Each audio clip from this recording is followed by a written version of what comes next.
I'm Layla Saad, and my life is driven by one burning question. How can I become a good ancestor? How can I create a legacy of healing and liberation for those who are here in this lifetime and those who will come after I'm gone?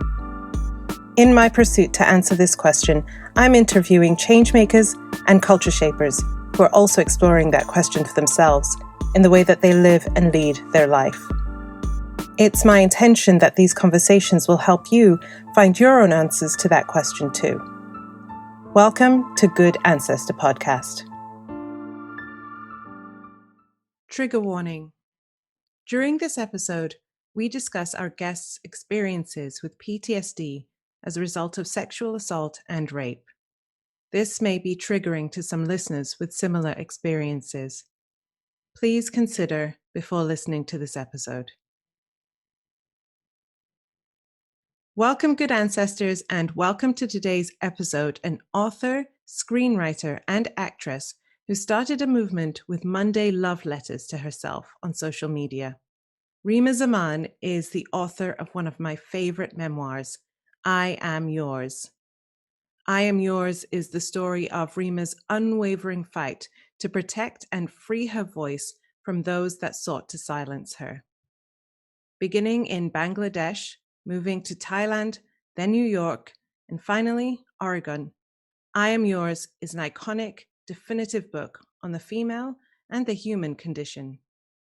And I'm very excited to announce that the book will soon be made into a movie. Reema is also the author of the upcoming dystopian novel, Paramita. In this podcast, we discuss her upbringing and the painful experiences she not only survived but thrived through, and went on to a journey of healing, forgiveness, and sharing that love with herself and with the world. Hello, everybody, and welcome back to Good Ancestor Podcast. I'm your host, Layla Saad, and today I am here with Reema Zaman, the author of one of my favorite books from 2019, I Am Yours. I love the back cover. It says, "To speak is a revolution." And today we're going to be having a really amazing conversation about the power of voice, authoring your own narrative, and really standing up within yourself and really reclaiming your power. So welcome, Reema. I'm a huge fan of your work. I'm really excited to have you here. Thank you so much, Layla. I am a huge fan of your work. My entire family is. You don't know, I think they love me more now because they heard that I'm going to be on your podcast. Like, I am suddenly cool in everyone's eyes, which has never happened before. Well, you're very cool, very, very cool in my eyes. And I wanted, before we open with our opening question, I wanted to share this with you and acknowledge it to you and sort of give people some insight as well into kind of this sort of dynamic between us. So I can't remember exactly how I came across your work, somewhere on Instagram. Cannot remember. You might remember. It was, I had written a post initially on Facebook, and then I screenshot because it was a long post. I screenshot it onto Twitter, and then that went viral, and then people started posting it, reposting it on Instagram, and it was me breaking down how pre-sales for an author has a larger ripple effect in terms of publicity and marketing and bookshelves stocking your book. Yes. And podcasts, securing that author ahead of time to be on their show or morning news shows. And I said, like, that's one of the single most empowering gifts you can give an author is to pre-buy their book. Yes. When it's in pre-sales. And you had reposted it, and I was like, oh my God. And then I think I DM'd you, or I said, like, thank you so much. And I was trying to be very cool and chill. And then you responded with so much love and abundant generosity and openness and effusiveness. I was like, okay, I'm diving right in. And then we started texting these like lengthy missives to each other. Yes. And this was before my book had come out, before your book had come out. That's and right. It was just out of this genuine, pure love to support and lift each other's voice and each other's work neither of us had, I mean, you've always had a huge platform since you started doing your work. But for me, I was like, I'm nobody. And here she is taking a genuine interest in my life. And you were asking, like, where do I live? And then we swapped early copies. We swapped arcs of each other's book. And I remember being like, this is going to change the face of the world. And I sent you a blurb. And I think that was the line that your publishers ended up using, which is, this is life-changing and world-changing. Yeah. Well, thank you so much. Yeah, I do remember that post now and how we connected. But what I remember, though, as well is, so I have a particular soft spot for people called Reema, especially spelt Reema as opposed to Rima, because my first friend that I ever remember in my life is called Reema. And we met, we were two Muslim girls in Wales, born and grew up in Wales. I'm East African and Omani. She is Jordanian, Palestinian, and we were both going to the same Roman Catholic nursery, right? And then school. So we grew up together. We were the only Muslim girls that knew each other. Our mothers became friends as the only Muslim mothers at the school, and we're still friends to this day. Right. And I've known her since I was around 3 years old. So anytime I see someone with the name Reema, I'm always like, Reema, because it reminds me of her. Right. But then also when I got your book and I read the first page, I was like, I have to speak to this woman because she's incredible. And we're going to talk a lot about your book and your journey in this conversation. But I remember a few pages in, you mentioned your birth date, and we are born 4 days apart in the same year. So your birthday your birthday is the 20th of November, 1983. I am the 24th of November, 1983. So it was just one of those things that just felt like this is someone I feel very, very connected to. It's someone I feel a heart connection with, and I really want to have a conversation with. This is blowing my mind because I just love that. And we were like born next to each other, right? Like for each other. And I haven't told you this because I thought it would like tip me over to the edge of and you'd be like, okay, this is too much. So I haven't told. So everyone listening and watching, this is actually new information for Layla. My childhood best friend growing up, her name is Lala. Wow. Wow. I reserved that piece of information because I was like, she's gonna be like, okay, it's too much, Reema. No, definitely we're supposed to meet. Yeah. And her birthday is May 20th. So 6 months younger than me. And so it's like the stars were aligned in some Yes. Ways. I love it. So, okay, we've created this beautiful fangirl love bubble that I hope everyone is joining us in. We're going to start with our very first actual question. Who are some of the ancestors, living or transitioned, familial or societal, who have influenced you on your journey? I love when you ask this question to everyone because it just, from the get-go, it opens with so much love and intimacy and vulnerability, I think also, because the people who inspire us are the core of our being. And for me, the core of my being is definitely my grandfather, my maternal grandfather. And I speak a lot about him in I Am Yours. And in Bengali, you call grandfather Nanapai. And my Nanapai, he was a revolutionary and a human rights advocate and activist for his entire life. Wow. His day job he was the director of human resources and the director of labor relations and union relations with labor workers. And he was born in a tiny village called Oshtagram in Bangladesh. And he got a scholarship to be educated in the city capital in Dhaka. And his entire life, because he had 1 foot in the village and 1 foot in city life, and he was a strapping, gorgeous man who commanded just this quiet presence whenever he entered any room. And he was extraordinarily eloquent and known to be an excellent public speaker. And he was vocationally, he was a published author as well. And Wow. so between his natural and learned empathy for the disenfranchised, and then his skill set for being very, very, of being like exceptional with the written and spoken word, he became a voice for those without one. And he did that as his profession, as well as his chosen vocation his entire life. He was a student revolutionary in the Bangladeshi language movement, which was our version of our civil rights movement that started in 1952. And he was a college student at that time. And in 1953, he was arrested during one of the largest protests because Bangladesh, we were advocating for our independence as a country to be separate from Pakistan. So people, like the country of Bangladesh, people know Bangladesh, but we used to be East Pakistan. And West Pakistan used to house the main government.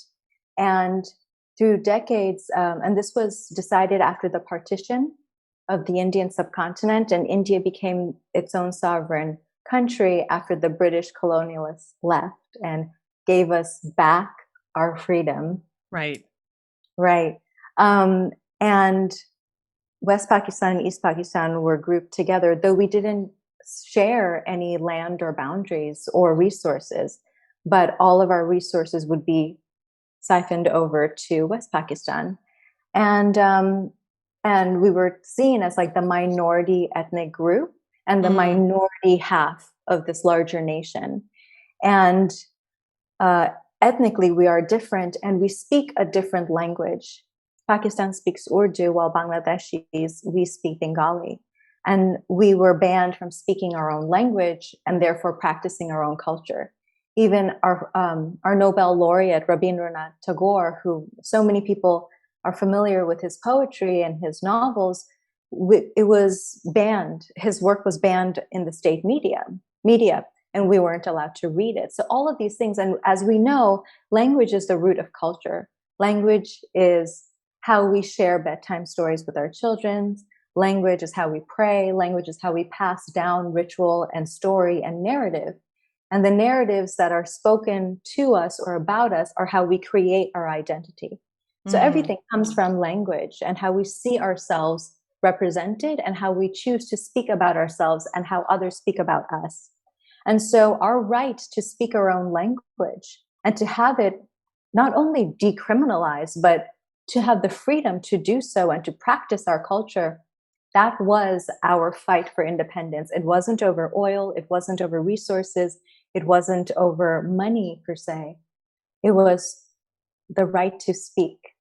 And that's why to speak as a revolution is the foundation of my country and certainly the foundation of my family.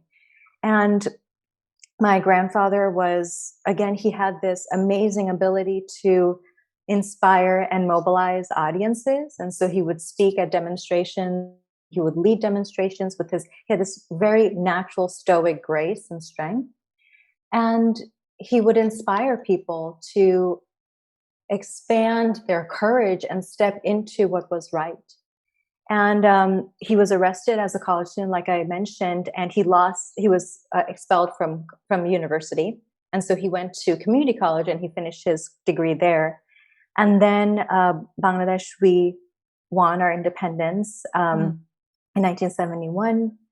And then, February 21st, 71 or 72. And that was our international language rights movement, you know?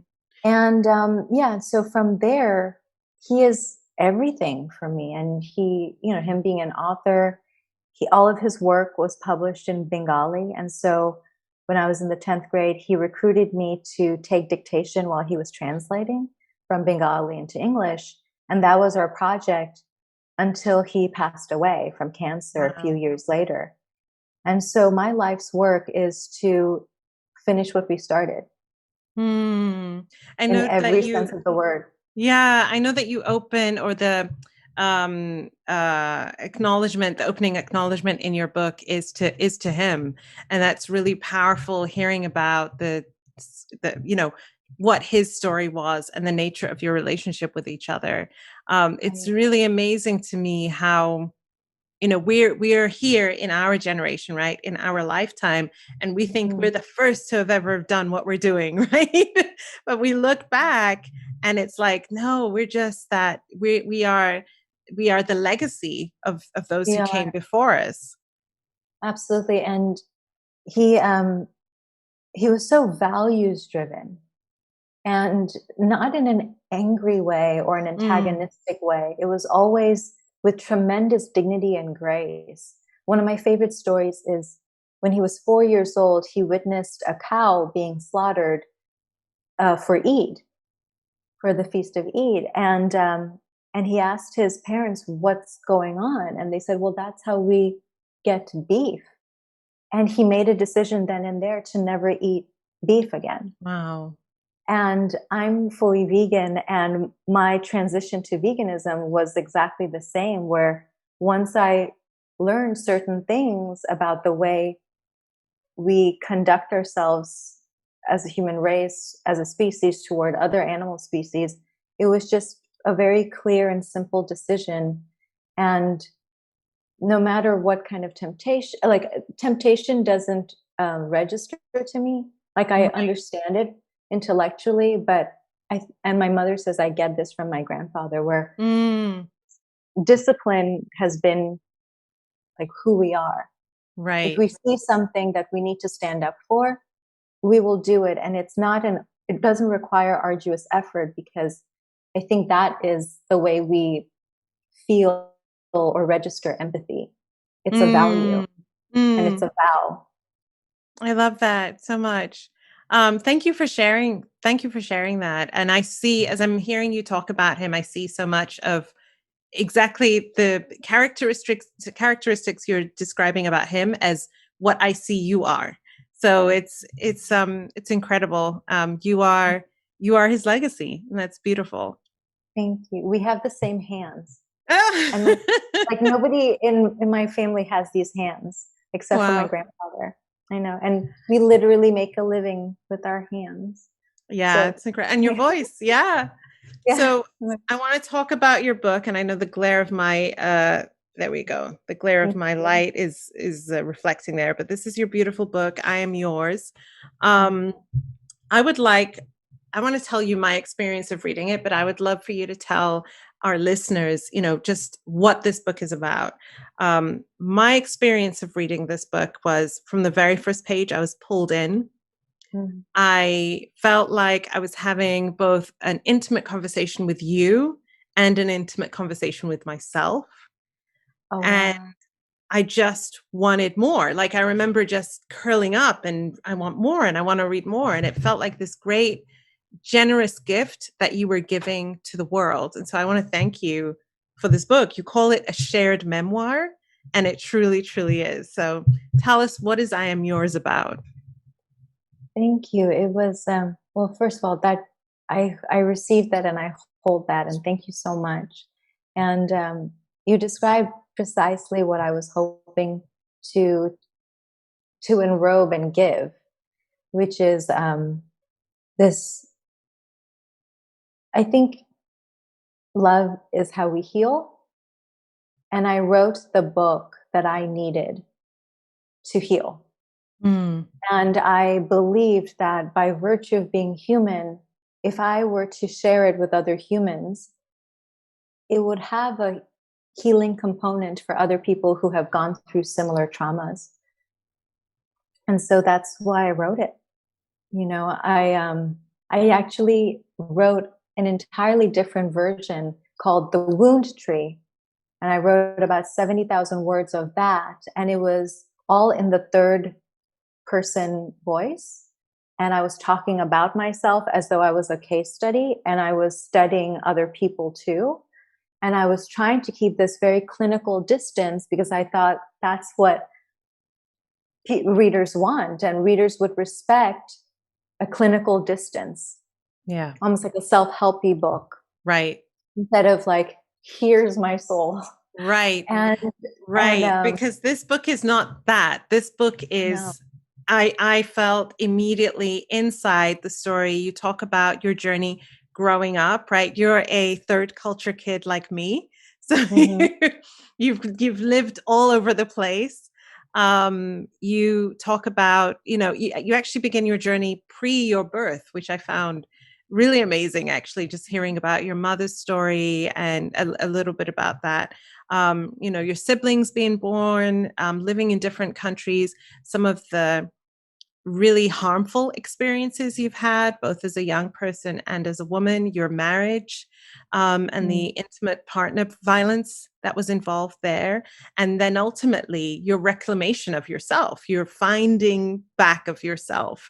And throughout is this beautiful thread of an ongoing, this is how I interpreted it, an ongoing conversation with your inner voice, your own inner wisdom. And what struck me is often we talk about finding your inner voice or remembering your inner voice. That conversation often comes from like the adult self trying to remember. But what I really loved about your book was that it was always there. So the voice is there from day one. I think we are born with our voice, and then the world does things to take it away from us. And I often think that when children talk about, so I position the inner voice as though it's my imaginary best friend growing up, because perhaps that's what our inner voice feels like when we're children. And then adults or the adult world tells us, no, that's silly. Don't listen, don't play with your imaginary best friend. Don't speak to them. Even though like children are some of the wisest vehicles of truth that we know and we're blessed with.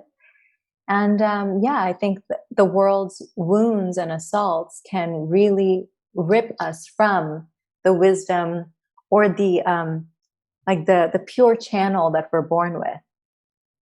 And so this book was about reclaiming that pure channel of truth that lives at the centrifugal core of all of us. And to position that as, yes, there's been a lot of books where it says, a woman is reclaiming her power or wanting to be the hero of her own journey. But it's usually like through accomplishment.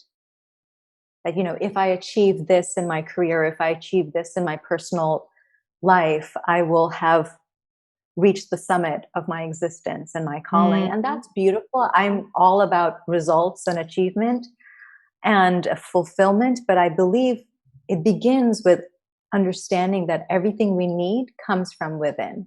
And that's why one of the parting mantras, and especially on the final page, is you and I, we are a truth.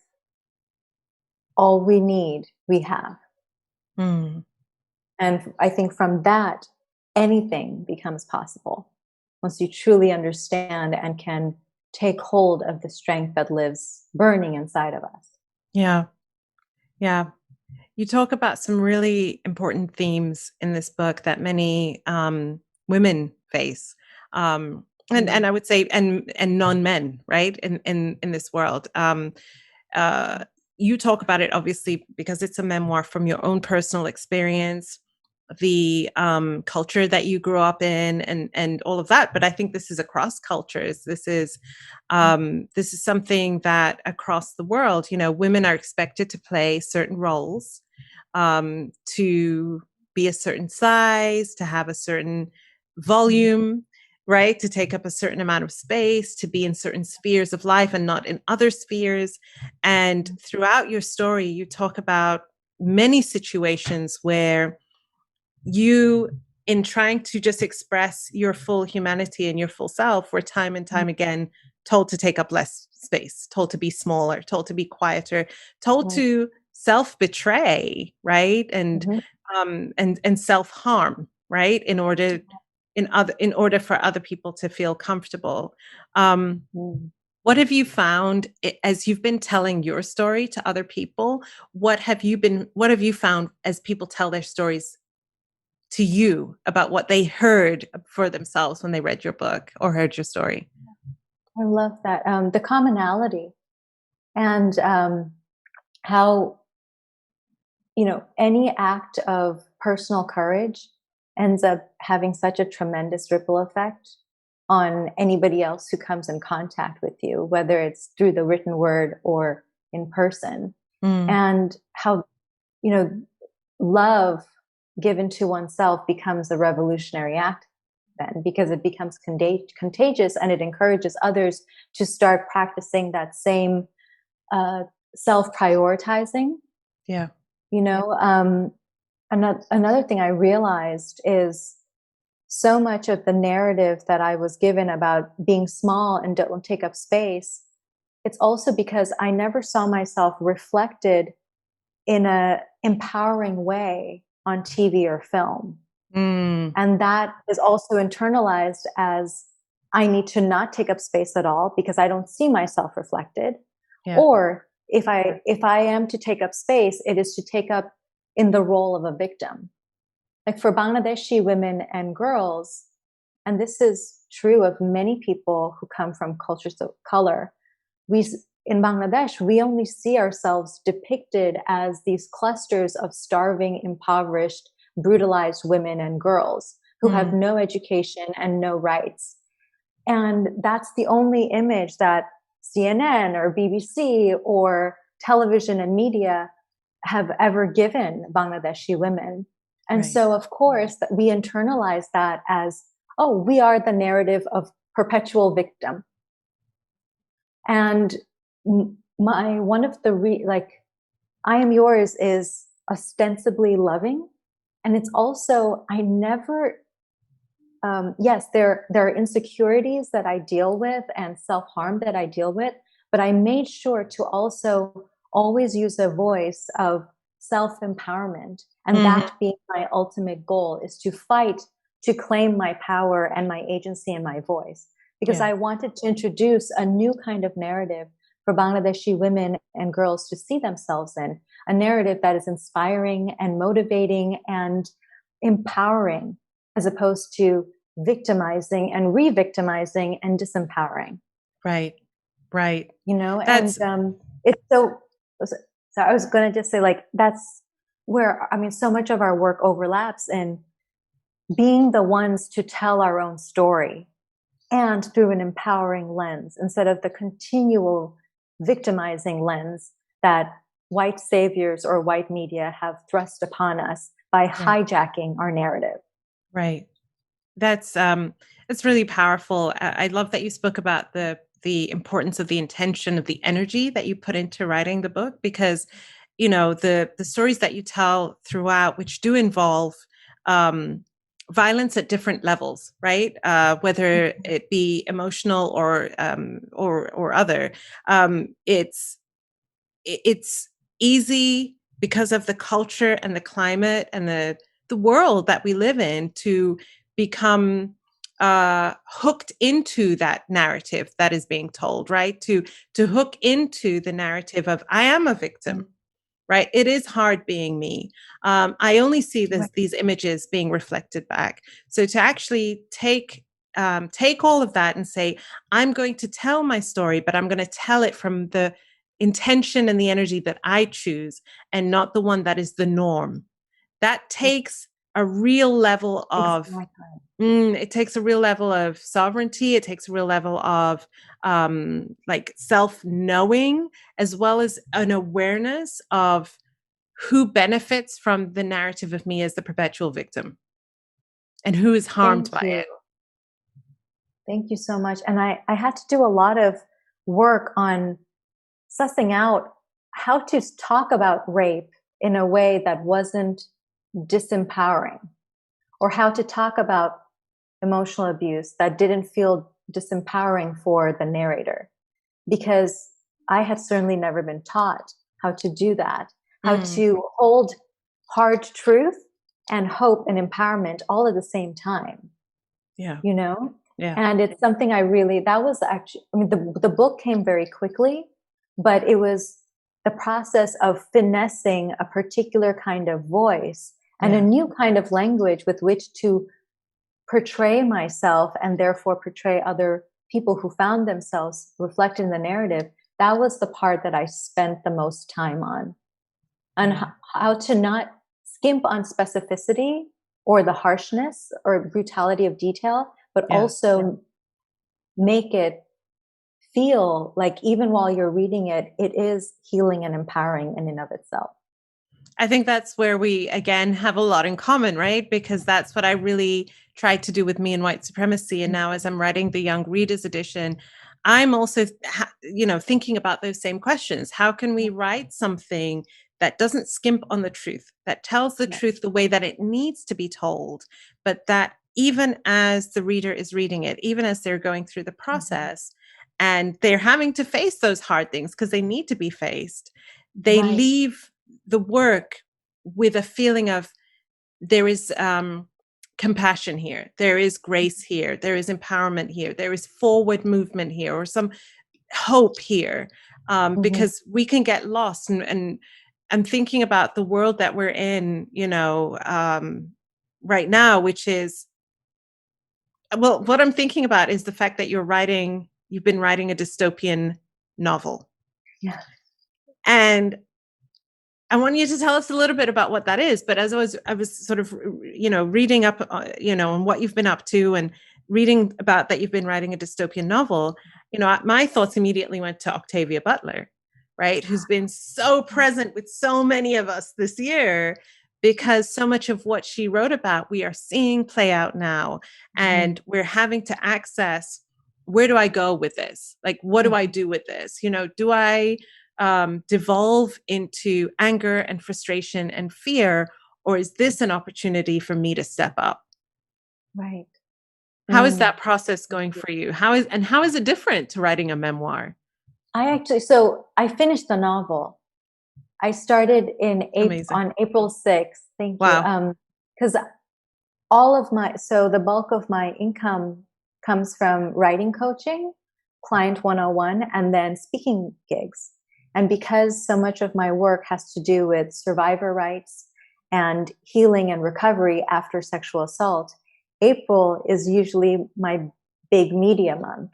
And so that's where I had budgeted most of my year's income coming from this April, but then everything was canceled. And, how you and I operate, we're like, necessity is the mother of invention.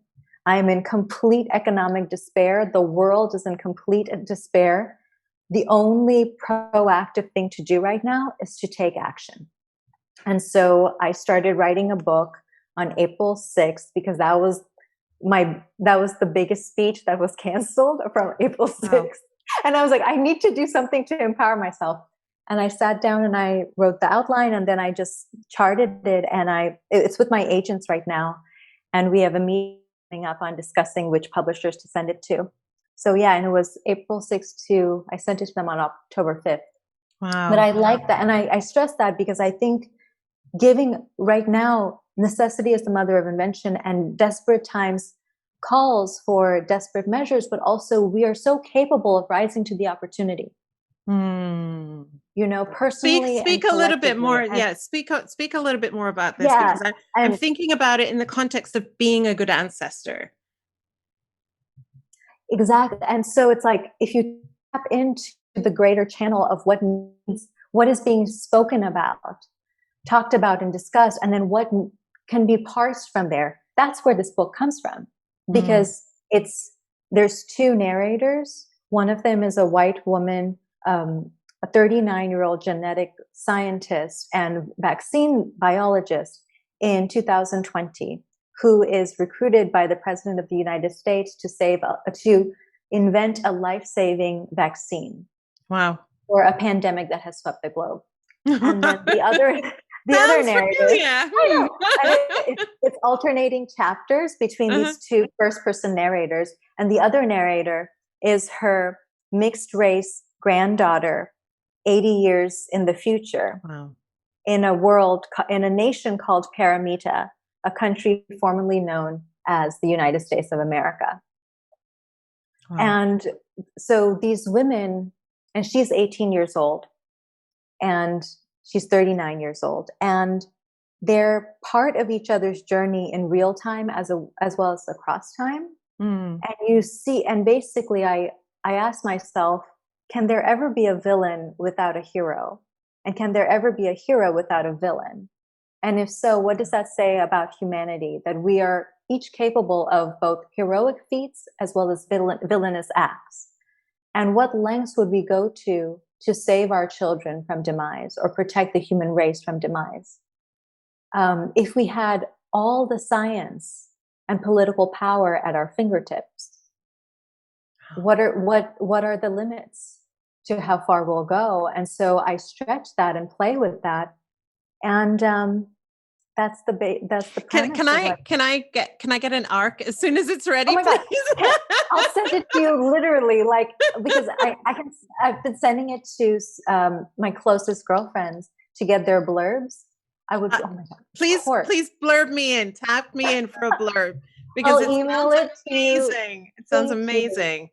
And because what I do is, the entire premise of utopian cultures is that we become free of racism, misogyny, and violence of any kind. Yes. And so one of the challenges I gave myself is, how would a matriarchal regime come into power without spilling a drop of blood? Wow. And you see them achieve this without spilling a drop of blood, because also my background is in Hollywood.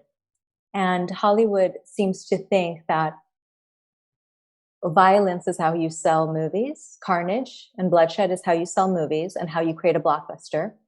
And women are not capable of violence, and therefore we can never be the lead of a blockbuster. And therefore we're given less money because we have less box office value.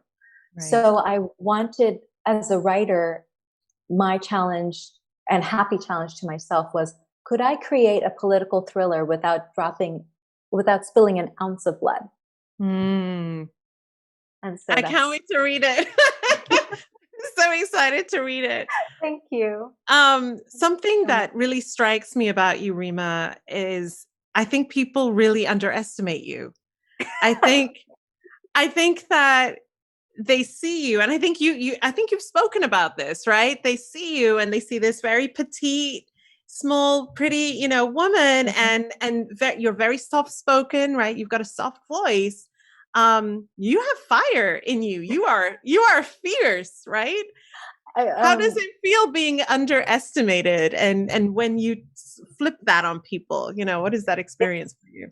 I used to get so angry about it, of course. And I used to physically revolt against it. I cut my hair into like a punk style for 10 years and had it spiky in different colors. And I had 8 piercings over my ears. And I used to wear like silver skull earrings in middle school. And I was really proud about, being caught out of dress code, because finally people would like understand I have fire in my belly. And then like once I learned the power that is language, it became my sword. And I didn't have to raise my voice literally or figuratively anymore to get heard. And I really love this quiet power that is burning in my belly at all times, and usually under camouflage, because people underestimate me constantly, sometimes even after they've gotten to know me. And I don't take it personally. I believe it's because of our global indoctrination that strength looks like a particular kind of tall white man. Right. And I am the picture of soft, demure manners. Right. And then we have, racist stereotypes around Asian women being more demure, right? Not and having power. And so I actually really enjoyed now having that social camouflage, though I think I may have outed myself with this dystopian novel. So I don't get to use it as much. But it also means that so many people, they'll say things in front of me. My entire life, people have said things in front of me thinking I don't register it, or I'm not going to remember their misbehavior. And then I just come home and I write about it. Power. Especially male people. Yes. Yeah. Throughout, I think, talking about this idea of being underestimated, you talk a lot about that in the memoir. And I think, in particular, and I'm sure for so many people, the chapters where you talk about your marriage and that relationship, right? Which is the place from which this memoir really was born, was right. You finding yourself back on the page. Were you underestimating yourself? I love that question. And it means, because you understand me so well. Yes. I signed up for that coupling or that form of partnership because after being discouraged to own the true expansive volume of my own voice or potential, I had molded myself into a much more small version of myself. And that's the kind of men I attracted and settled for. And I thought I was willingly choosing the man who is now my ex-husband and was my first husband. Not that I have a second husband yet. And whenever I say that, I should be like, wait, that kind of sounds like, no. Anyway, but yeah, I had signed up for a smaller version of myself. And so I naturally attracted a man who wanted that version of me. And then as I started to develop my writing voice, it infused me with more confidence. And I started developing more agency and a sense of authority in my own life and decisions. And I started butting up against the walls of this relationship we had created. And he would look at me and he'd say, usually the narrative goes that the man changed, but in our case, you're the one who's changed. And I'd say, I know, I'm growing too big for the confines of this relationship. And in the end, it was a decision between remaining loyal to him and the contract we had, the emotional contract we had, not the legal contract, but the emotional confines of that contract, or being loyal to my future potential. And so because he was so threatened by my developing voice, that manifested as psychological abuse toward me. And he tried to do everything to dissuade me from myself, basically, from standing up for myself. And as I would write about us, first just to unpack and parse out what was going on, I started noticing that abusers, they thrive on three things. They thrive on the feeling of dominance, they thrive on anger, and they thrive on fear. So also we need to talk about legal abuse, which is I had immigrated to the United States on a student visa. This part really got me, by the way. This part of the book really got me. And this is why it was so important for me to write my memoir, because it's a topic within the larger section of domestic abuse that we don't cover. Yeah. And I certainly haven't come across any other memoir or potential movie that covers immigrant abuse inside the domain of domestic abuse and or intimate partner abuse. And so when we met, I was on an artist visa that was sponsored by my acting and modeling agents. And we met when I was 25, and I was steadily growing my resume and my portfolio in order to get to a place in my career where I could then sponsor my own green card and path to citizenship. And when we met, he never really proposed. He proposed a plan, which he said, let's get married. It will be better for healthcare, taxes, all of that. And this way I can petition for your green card through marriage, and you won't have to be working so hard to get it eventually yourself. And because, again, like I mentioned, I had signed up for a smaller narrative and a smaller narrative of potential that was possible for me, I thought, well, this is so romantic. He wants to, and he said, I want to be the reason why you're in this country. Isn't that romantic? And I fell for it. And we got married within like 6 or 7 months of meeting. And we didn't have a ceremony because we knew it was like, we're doing this for the green card and the taxes and all of that, the tax cut, all of that first. And then we'll have a ceremony with our families later. And later never arrived. And, but here I was, my voice was developing, my strength and confidence was developing. He was butting up against that and becoming more and more emotionally and psychologically abusive as I grew. And I couldn't initiate leaving because he started threatening me with deportation. And he would say, you know, it's illegal what you have committed. And we'd be like having dinner and watching Netflix. And I'd be like, what are you talking about? And he said, you know, it's called immigration fraud. If you get a guy to marry you just so you can live in this country. And I'd be like, what are you talking about? And it was just this other form of abuse that he started using. And he started calling me his wife for greensies and not for realsies. Just any way to invoke that feeling of dominance. I remember reading that part out to my husband, actually, because it just, it so struck me.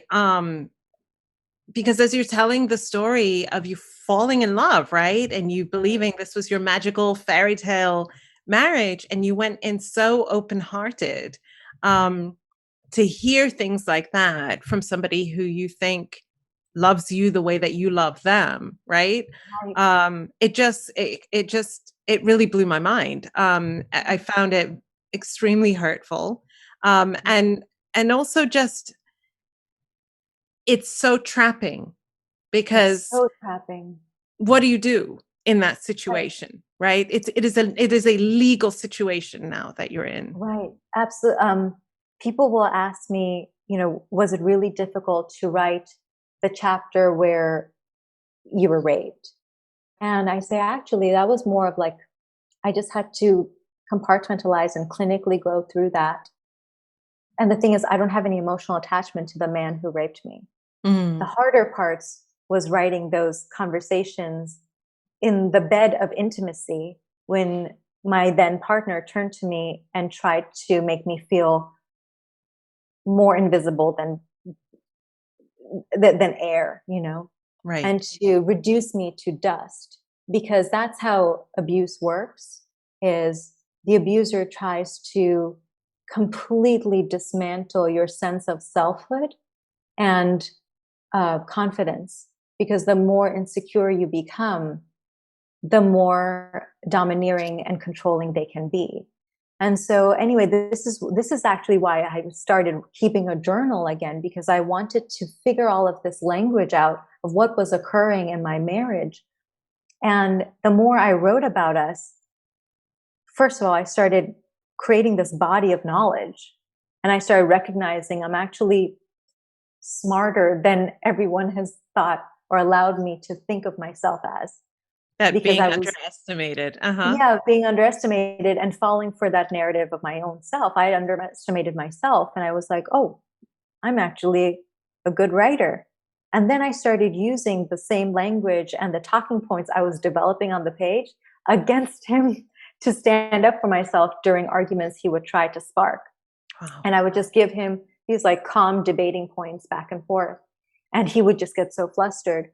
And I would stand my ground. And I decided that, okay, if he's going to threaten me with deportation, I know I can never leave on my own. So I will have to come up with a plan to get him to think I am so insufferable, he has to get rid of me. And so how do you do that with an abuser? Well, abusers crave and thrive on the feeling of dominance, fear, and anger. And so I decided I would not allow him my fear, my anger, or any sort of subservience to make him feel dominant and therefore latching onto me. Abusers need someone to abuse. And I wasn't going to be someone who's abused or giving him that sense, satisfaction. And so I just started being emotionless and dry and stoic whenever he tried to pick a fight or tried to get me to cry. And then one day he called me while I was babysitting, and he said, don't come home. And I had a backpack I had 2 sets of clothing. I had gym shoes, and I had sandals, and I'd just given him all of my money because I went through to our mortgage. Oh. And I would keep like little bits of money away for my citizenship process that I was still holding on to getting on my own. But everything else would go into our life together, you know? And I was going to make $60 that day from babysitting. And I had my laptop, and I was so grateful because he released me. Mm. And I said, you know, I have my voice, I have $60 and my laptop and my freedom. I am limitless. I can do anything now.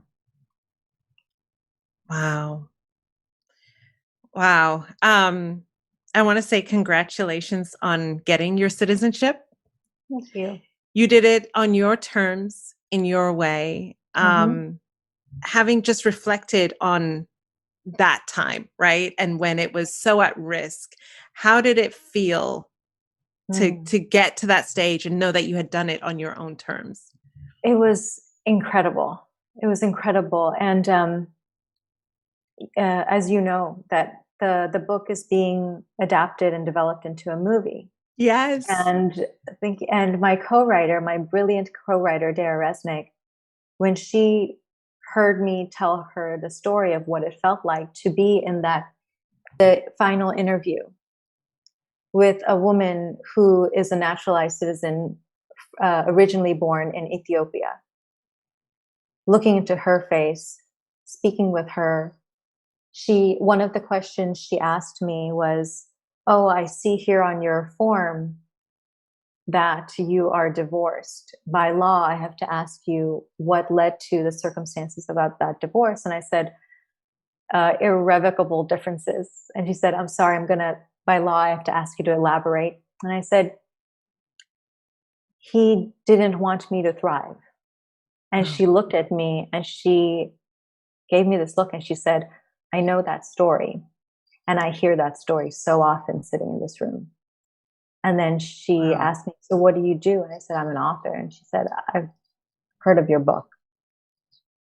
And she started tearing up and I started tearing up. I'm sorry.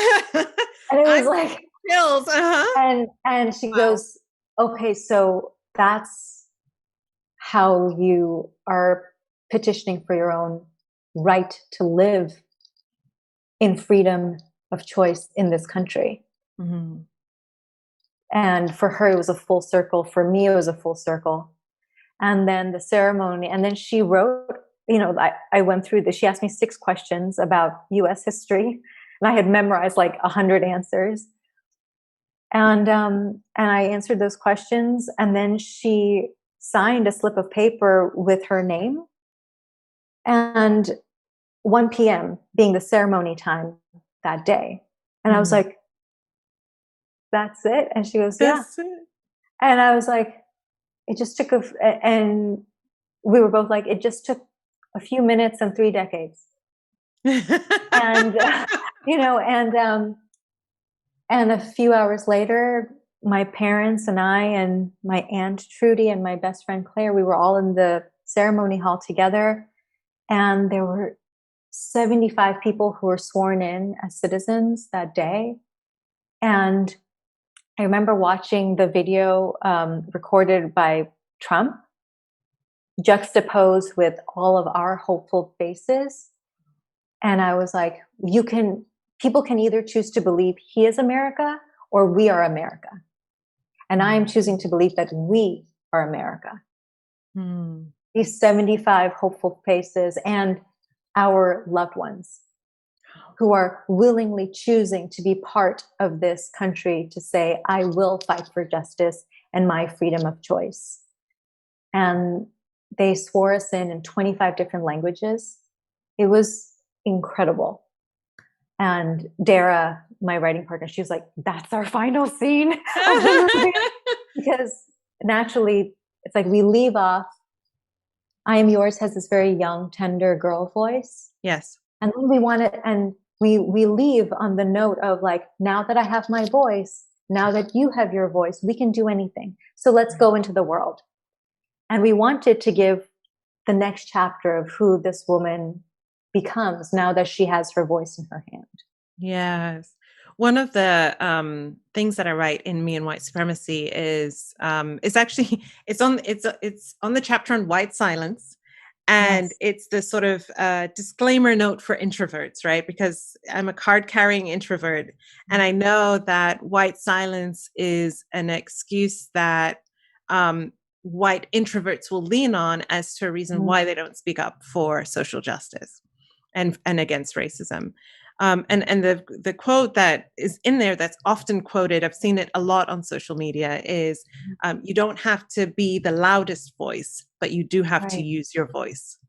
When I was it was that chapter in your book that made me weep the hardest. And I stopped taking notes because I was just transcribing the entire chapter after a while.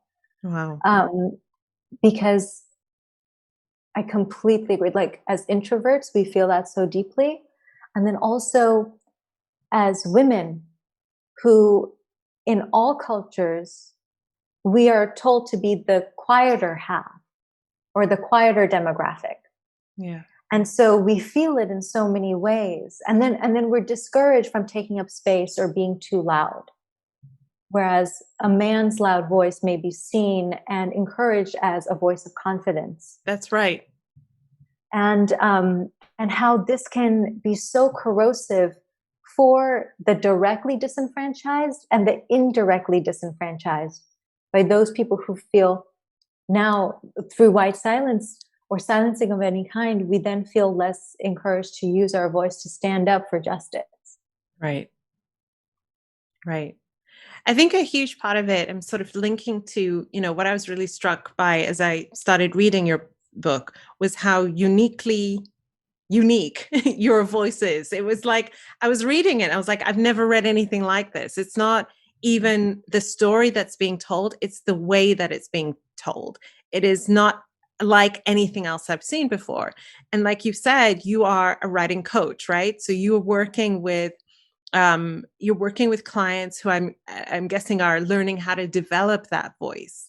Right. What are some of the pointers that you give them for really tuning into their voice? Because I know when I was, if I kind of hark back to maybe, I don't know, maybe 10 years ago, 8 years ago, and I was looking at certain writers who I admired, and there was that desire in my heart. I want to be a writer. I want to be a published author, and I want to be just like X person.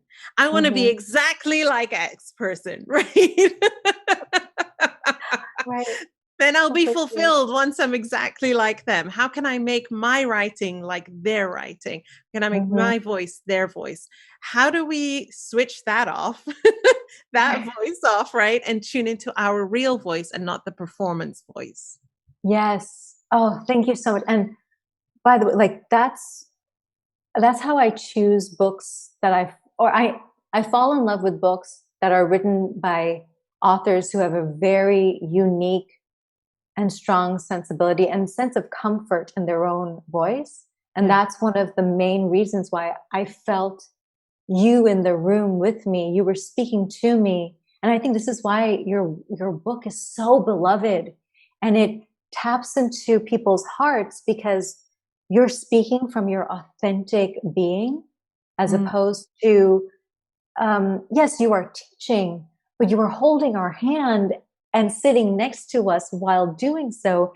And you're not putting on a performance of any kind. And that gesture of trust put into the reader is something that the reader appreciates so much, that I'm giving you my most intimate, authentic voice. And so we willingly take the journey and want to take the journey with you because we feel safe to be just as vulnerable and intimate as you are being with us.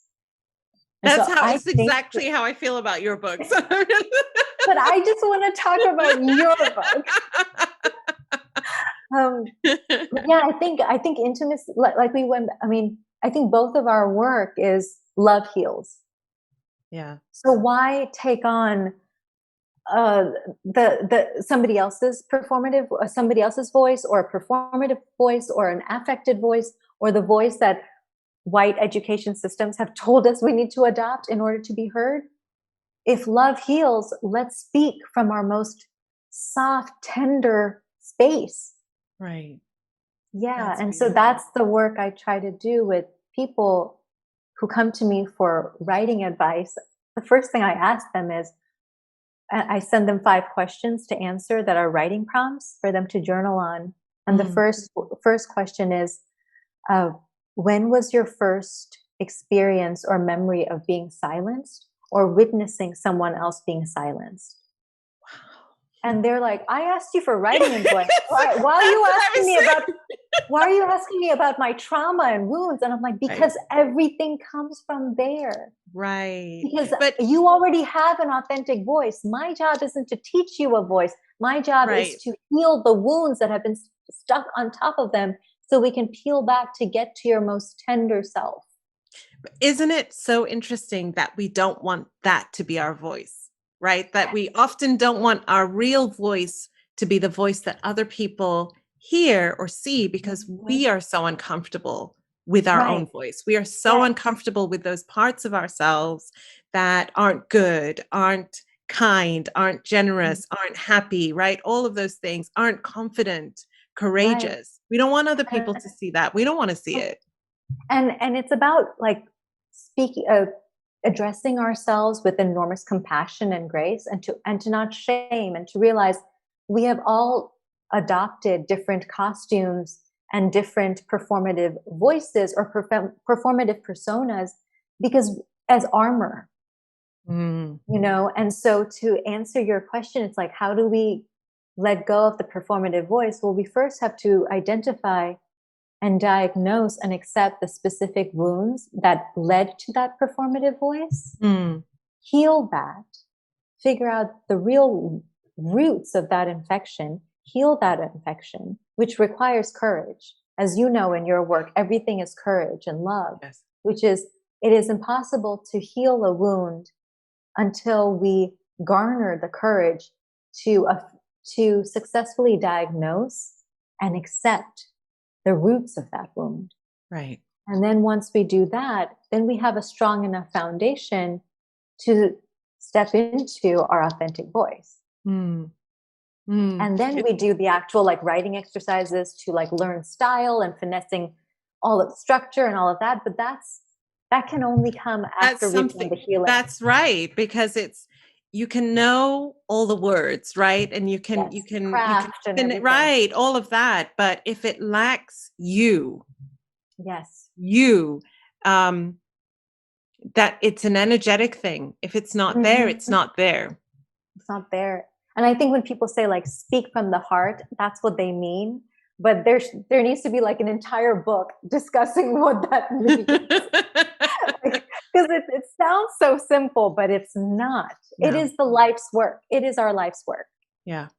And then once you've gotten that, then you're like, oh, everything's easy breezy. Yeah. I definitely have found on my journey as a writer and an author that it is very much like the work that it takes to produce this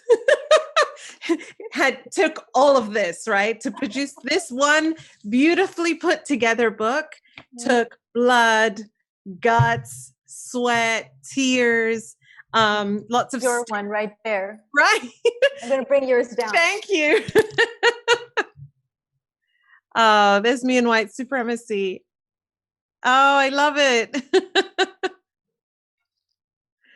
And that wasn't like it wasn't like propped there. It just goes, that's like exactly where it lives. Oh, I love that. Your book lives here on this little shelf behind me. But it takes so much of us. And, you know, as I'm in the process of writing the Young Readers edition for Me and White Supremacy, one of the things that I think I said to a friend as I'm digging into, because I have that same intentionality as you, is I don't want my pain to be what's in here as someone reads it, right? I don't want that to be what's on the page. So as I'm writing, well, before I'm writing, it's like I've got to do a lot of research and then a lot of processing. And I said to a friend, it takes a lot of pain and violence to create something that is soft and loving and compassionate. Like we have to actually process a lot. And I imagine as you were working through your memoir, not only did you have to go through those experiences, but then you had to process them, then you had to write them, right? And come to a comfortability within yourself to reveal these things first to yourself, then to other people. It's beautiful to me as I'm reading it, right? I'm just like, this is so lovely. And there's pain there, but I feel very empowered, and I feel I'm inspired by this woman, and all of those amazing feelings. But the process is an alchemical one. It is. That's it. It's alchemy. That's exactly. And the mantra I use and what I try to teach students is speak from the scar and not the wound. I've heard you talk about this. Yeah. Tell us more about this. Well, everything has a process. You know, healing is a process, and so is self-development. And first, like identifying your voice, tapping into your voice, and then learning how to use it in a way that is never exploiting your pain or bleeding your pain onto the page. And in the process, making others feel re-traumatized. Because I believe all art is medicine and service. Yeah. And so that is our ultimate goal that we're trying to result, service. Yeah.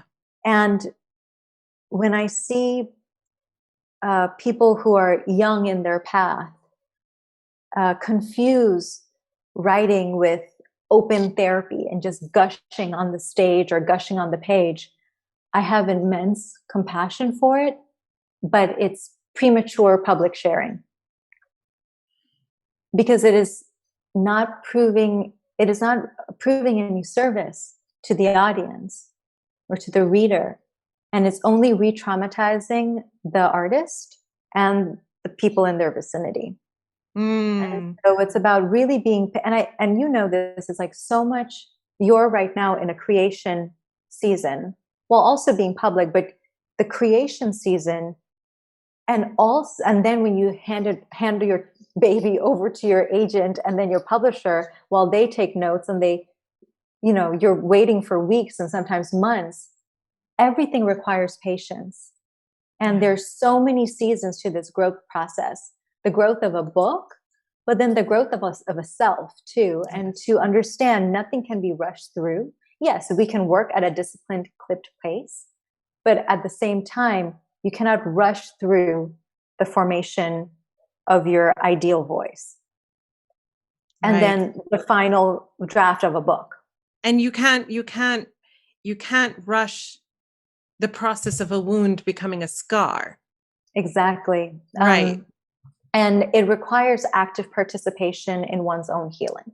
Where, you know, it's very rare that a family or a parent will teach a child how to navigate pain and discomfort without running away and dropping it like a hot potato. A dear close friend of mine went through a breakup recently, and she was missing this person. And I said, you know, it's okay. It's natural to miss. It's not a signal that you need to take action on it. You don't need to feel pain or discomfort, and nor do you need to run into the missingness and wallow in that feeling or call him or do anything. It's actually a natural part of the process. And you can, I'm a practicing Buddhist, and we speak a lot about like, I see the sensation, I've registered the emotion, and I'm letting it pass. Wow. And with pain, we've been, yes, biologically, we're designed to feel discomfort in the presence of pain. But so in Paramita, the dystopian novel, I did a lot of research into how fear and pain are processed in the amygdala and neocortex. So pain is a physical like a physical response, but then and that happens in the neocortex, but then the amygdala processes 4 parts of the neocortex, and it processes memory, sensation. There's 4 parts, and you'll read about it. But anyway, so that the amygdala is the one that tells us how dangerous the situation is and what we should do in reaction to the pain. That's right. So anyway, it isn't, that's all to say, the presence of pain doesn't mean we need to run away or fight it immediately. Sometimes we can just experience it, learn from it, metabolize it, right? Let go the things we don't need, and keep the things that we can learn from. And so I always talk about metabolizing trauma, as opposed to like navigating or managing or releasing, metabolizing it. And that's how we get to the scar tissue. That's really beautiful. And I'm really thinking as you're speaking, you know, the word that you said that really, or the phrase that you said that really stuck with me was the exploiting our pain or exploiting our trauma, right? And I think always, but especially this year and this time, Black, Indigenous people of color are expected to exploit our pain and our trauma and to parade it out in the world to prove that we are hurting, that we are scared, that we deserve, equity, that we deserve dignity. And it takes a lot not to buy into that narrative, right? That's what we should be doing, that's the only way to get people who have white privilege to care. And I'm in a period right now where I'm actually drawn in because I'm in my wound. I'm not in my scar tissue.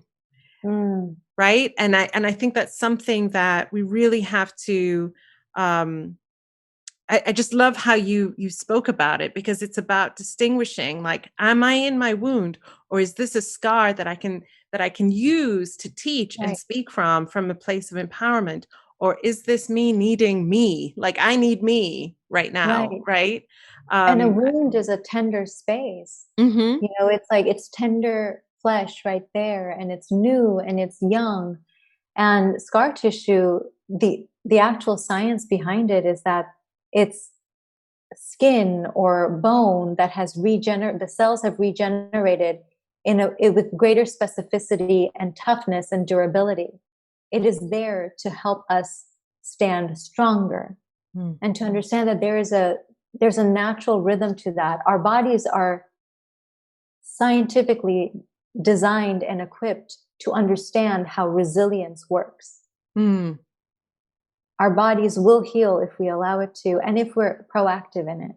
And I love that you're allowing yourself to sit in that introverted, tender space, because you also know that if you start picking at it, it will only get bigger. Right. You don't pick at a wound, just let it be and do what you need for your own self. And I love that we're sitting in this like narrative about exploiting our pain doesn't do us any service. And then also I've seen so many well-meaning white saviors or white allies exploit our painful, victimizing narrative. That's right. And that's what they're flooding social media and the news cycle with, thinking that they are showing up for us. But bombarding, especially the Black community, with horrific images after horrific images isn't doing anyone any service. And what does it say about us as a human race that we need to see people being brutalized in order to tap into empathy? Shouldn't we challenge ourselves to feel empathy in the presence of someone else's joy or success? Why isn't empathy? Why can't we reach empathy there? Why does it have to be in the presence of pain and violence? We can be inspired by joy, by celebrating. It's important to read. It's important to read the books of the historical brutality, but then also to celebrate each other's incredible accomplishments and joy. Yeah, absolutely. I want to end this conversation before our final question. I'm thinking about when I read, like I said, when I read your book, it's an extremely intimate book. I felt invited into your story, and I felt like I was witnessing the story of a single woman, walking through her journey and reclaiming herself. But as we go through the story, I feel like this is not a single woman. This is me. This is us. This is you. This is everyone. The times that we're in right now are unprecedented. We are facing a global pandemic. Racial injustice, which has always been there, has risen to new heights. And not to get into politics, but politically, there's a lot of turmoil. As we think about reclaiming our narratives, because that's what I read in your book. That is the theme for me. It was reclaiming my narrative of who I am and what I want my life to be about. Collectively, we have this opportunity to collectively reclaim our narrative about what it is to be a human being, right? What it is to the joy and the responsibility of it, right? What do you want to see? What is that hopefulness that you're tapping into of the higher, our higher angels, our higher selves? Right. Mm-hmm. I want people to feel inspired to be of service, as opposed to burdened that they need to use their voice. It is a privilege to have a voice. So many of us have spent lifetimes and generations fighting to have the freedom to exercise our voice. And so for those who have one, to use it with a sense of immense gratitude, to be inspired to serve instead of burdened to serve, and to stop thinking about service as a burden, to stop thinking about helping each other as something to check off on a checklist of, was I a good human being? It's like, I want people to feel called. Yeah. That is what I would love us to evolve into, where we are called out of love for each other. What is love to you? What do you mean when you say love? What is it? What is your definition of it? It's so simple to equal opportunity for everyone and to fight for that right for everyone. I don't think it takes much to love. I mean, I think it's the state we are born in. We are born into love. And then we're taught fear. We're taught hatred. So it's maybe love is the most purest version of ourselves. And yes, perhaps we think that it's easiest to love those we are safe with. But what if we switch that and just realize that, the lack of safety, again, comes from being told that we need to hate or be cruel, or that others are cruel toward, like all of that. It's just, I think love is purity. It's that innocence. Love is definitely the voice, the inner voice that I heard in your book throughout. The voice that is always there. It's constant. It's loving, warm and kind, but it also tells the truth. Yeah, and it has boundaries too, because it's in the same way that, like, I believe in forgiveness, but not by means of forgetting, and not by means of not making amends and reparations and action to right historical wrongs. And I'm also not of the school that says I will love blindly. But I do think that we need to start challenging, like, the people who are driven towards divisiveness and not listening to new voices. That's my hope for them, is that they can put aside their fear and listen and engage with more love and courage to expand. I think like right now it's in this deep time of turmoil and unrest, maybe it also means it's an incredible opportunity for expansion and change. Yes. You know, in the presence of any despair is the presence of hope. And we can hold hard truths and hope in the same hand, because hope without hard truths is naivete and impractical. And it's not specific and intentional hope. And then hard truths without hope will kill us. Right. So we need both moving into the future. And both require love and courage. I love that so much. Reema, before our final question, I just want to take a moment to thank you for your being, your presence in the world, for your incredible work, your book, your future coming book, which I cannot wait to read. I want to congratulate you. Yes, please do. I'll keep hounding you until you do. I want to congratulate you on I Am Yours, eventually soon becoming a movie, and I cannot wait to watch it. Thank you for inspiring us and for bringing your full self to this conversation. I know that I am leaving this conversation feeling incredibly inspired and tapped into my own hope, and a realistic hope, a real hope, and not just a fairy sort of, have hope. It's real, solid hope. So thank you for helping me to reconnect to that place within myself, and to our listeners too. I cherish you, and I thank you for being here. I cherish you, and I adore everything you are doing. I love that you are taking this season to be inward and to still be of service to so many people, and keeping conversation and giving your presence to me.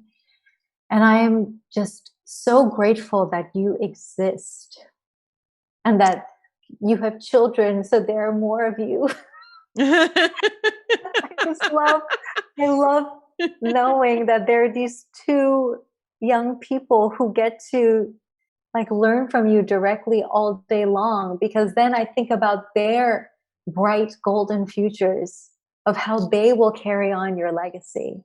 And I love that, you're in a loving marriage, and that you help each other become stronger and more confident versions of yourself. I mean, I think some of my favorite parts of your book is when we get to peek into your home life. Yeah. And it's such an intimate gift you give us. I mean, every word of it. Thank you. Thank you. Thank you. All right. Our final question. What does it mean to you to be a good ancestor? Is to continually show up and do the brave work, to continue fighting for equal opportunity for all human beings. That's the legacy my grandfather left for me. And to show up in all the different ways. From reading I Am Yours and from knowing me personally, that I segued into writing because I'm a trained actress, and that was my profession for 10 years. And I couldn't see any role that I fit as a Bangladeshi woman that wasn't a stereotype or a disempowering narrative. And I didn't want to perpetuate misogyny and patriarchy and racism in order to get a check. And I realized, well, then the only way to change the paradigm would be to teach myself how to write a role I could be proud of. And so I built this woman that people now know me to be. And I built someone who my daughter could be proud of, and my son could be proud of in the future. And what's interesting is now, as we're in deliberation with Hollywood about how we want to adapt this into a movie, so many conversations begin with another person saying, I just love this script. It is perfect for this actress of mine or this actress of mine who has 3 million followers on Instagram. And this is a beautiful, inspiring role, and I want to give it to her. And it's such a meta journey. Yeah. Because I'm being continually called upon to stand up for my value. Even when I have written a story about a woman standing up for her right to voice, and then somebody saying that they want to recast the woman with another more famous actress. So that's what I mean. But like, to continue the fight will occur in any shape or form, and in all forms, and to be willing to endure and make yourself heard over and over again in order to serve the larger message we were each born to ambassador. Thank you. I, for one, am so grateful that you built yourself into the woman who I'm talking to today. So thank you so much for your inner work that has led to this incredible outer work. Thank you so much. Thank you, Layla. You are a gift in my life and a gift to so many people's lives. And I am so grateful for the generosity and abundance with which you share your knowledge and self. Thank you, Reema. Thank you. This is Layla Saad, and you've been listening to Good Ancestor Podcast. I hope this episode has helped you find deeper answers on what being a good ancestor means to you. We'd love to have you join the Good Ancestor Podcast family over on Patreon, where subscribers get early access to new episodes, patron-only content and discussions, and special bonuses. Join us now at patreon.com/Good Ancestor Podcast. Thank you for listening, and thank you for being a good ancestor.